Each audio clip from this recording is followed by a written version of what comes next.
साथियों नमस्कार। स्वागत है आपका अपने चैनल विवेक ओझा ऑफिशियल में। साथियों, भारतीय राजनीति इस समय बुरी तरीके से आरोप प्रत्यारोप के झमेले में उलझी हुई है और धक्का मुक्की के दौर से गुजर रही है भारतीय राजनीति इस समय। नागालैंड की बीजेपी सांसद फांगनान कोन्याक ने राहुल गांधी पर गंभीर आरोप लगाया है कि राहुल गांधी ने उनके साथ बदसलूकी की है। क्या बदसलूकी की है, क्या गंभीर आरोप लगाए हैं सांसद कोन्याक ने, इसे जानने से पहले कुछ और हाई वोल्टेज ड्रामा की बातें जानते हैं।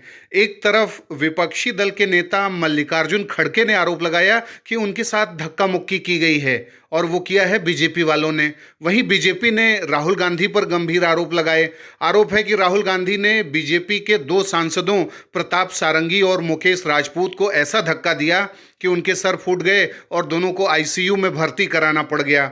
सांसद सारंगी से जब पूछा गया कि किसने धक्का दिया तो उन्होंने कहा कि राहुल गांधी ने किसी व्यक्ति को धक्का दिया जो सारंगी पर गिरा और सारंगी जख्मी हो गए। फिर उन्होंने अपने को करेक्ट करते हुए कहा कि नहीं, राहुल गांधी ने उन्हें धक्का दिया। इस पर राहुल गांधी ने कहा कि धक्का मुक्की तो उनके साथ हुई है, उन्हें संसद के अंदर नहीं जाने देने के लिए धक्का मुक्की बीजेपी वालों ने की है। तो ये धक्का मुक्की की राजनीति जारी है भारतीय राजनीति में।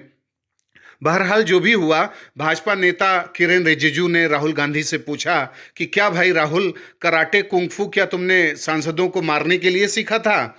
वहीं बीजेपी और हमलावर होते हुए कह रही है कि क्या यही है मोहब्बत की दुकान जो धक्का मुक्की के ठेले पर लगाई जा रही है। अब बात करते हैं जरा कोन्याक की कि जो फांगनान कोन्याक हैं उन्होंने और क्या आरोप लगाए राहुल गांधी पर। कोन्याक भारत की राज्यसभा में नागालैंड से चुनी जाने वाली पहली महिला सांसद हैं। उन्हें राज्यसभा का उपसभापति बनाकर सदन को चलाने का भी अवसर जो उपराष्ट्रपति हैं जगदीप धनखड़ वो दे चुके हैं। फांगनान कोन्याक ने कहा कि मैं संसद के मकर द्वार के पास खड़ी थी और अचानक राहुल गांधी अपने लोगों के साथ मेरे बेहद नज़दीक आ गए और वो मेरे पर चिल्लाए, उन्होंने शाउट किया। मैं बहुत सहम गई, मैं अनकंफर्टेबल हो गई और मैं नागालैंड की महिला हूँ, मुझे सुरक्षा चाहिए महोदय, मतलब जो सभापति महोदय हैं उनसे उन्होंने कहा। तो साथियों, इस तरह आरोप प्रत्यारोप, धक्का मुक्की, बैनर बैनर, स्लोगन की राजनीति जारी है। संसद में अंबेडकर प्रकरण के बाद से सबका मन धक धक हो रहा है कि कब किसके साथ धक्का मुक्की हो जाएगी। यहाँ पर यह भी देखना है कि अगर अंबेडकर के मुद्दे पर जो अमित शाह ने बयान दिया था संसद में, उसे इतना ज़्यादा तोड़ मरोड़ करके पेश नहीं किया जाता तो शायद इस तरीके की राजनीति अभी न दिख रही होती, क्योंकि उनके जो बातों को मैनिपुलेट किया गया और जिस तरीके से पेश किया गया वो बिल्कुल एक मीनिंगलेस चीज़ दिखाई देती है। क्योंकि उन्होंने कहा कि भाई मैं सपने में भी नहीं सोच सकता डॉक्टर भीमराव अंबेडकर का अपमान करना।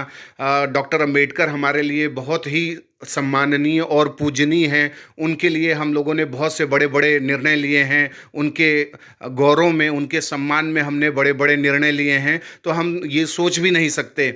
लेकिन जब उन्होंने ये बात कही कि कुछ लोग इतना ज़्यादा बार बार अंबेडकर अंबेडकर कहते हैं कि उसके चलते अगर वो ये सब छोड़ करके ये कहते, बार बार भगवान का नाम लेते, तो उन्हें भगवान की प्राप्ति हो जाती 7 जन्मों में।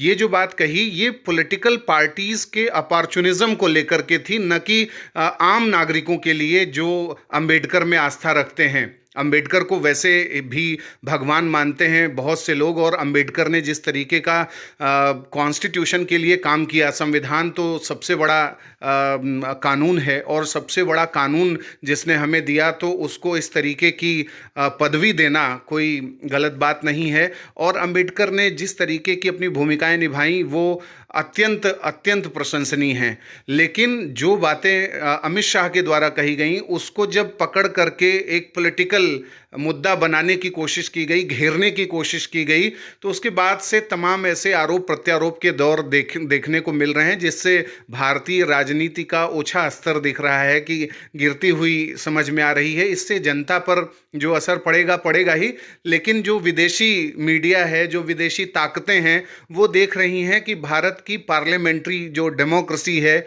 उसका लेवल क्या है।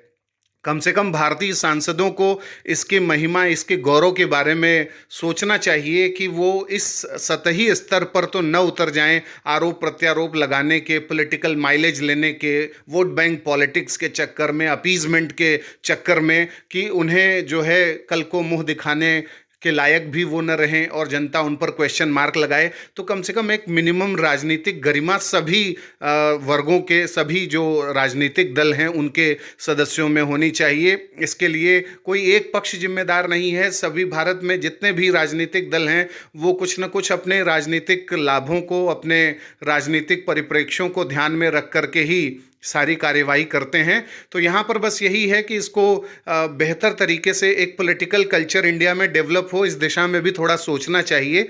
खाली आरोप और प्रत्यारोप की भेंट नहीं चढ़ा देना चाहिए भारतीय लोकतंत्र को और भारतीय जनमानस को। साथियों, आपका क्या विचार है? आप हमें कमेंट बॉक्स में बताएं।